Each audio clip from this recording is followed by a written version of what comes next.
Anak na babae ni Isabel Daza na si Esmeralda bininyagan na sa Hong Kong. Siyempre, lumipad ang Lola Gloria Diaz at kapatid ni Isabel Daza na si Ava sa Hong Kong para dito.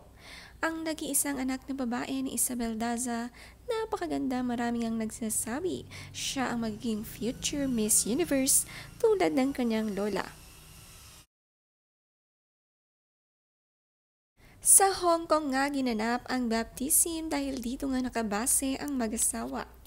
Dito nga kasi ang trabaho ng asawa ni Isabel Daza. May 3 na nga silang anak at masaya nga dahil nagkaroon sila ng baby girl.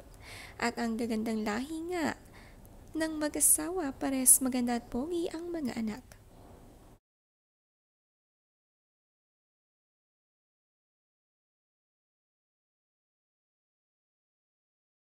Si Jess Wilson din naman isa sa mga ninang ng anak ni Isabel Daza.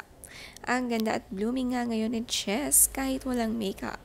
Masaya ngang makita ulit ang mga BFF sa binyag ni Esmeralda. Talagang nagpunta pa nga sila sa Hong Kong.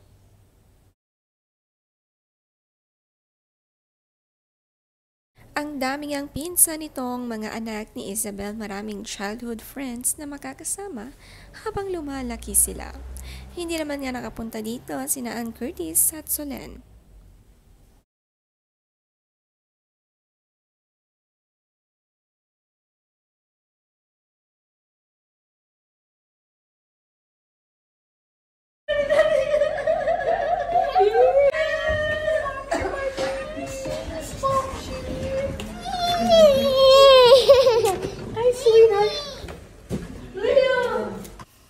Nakakatuwa nga ang pagsalubong ng mga apo ni Gloria Diaz sa kanya.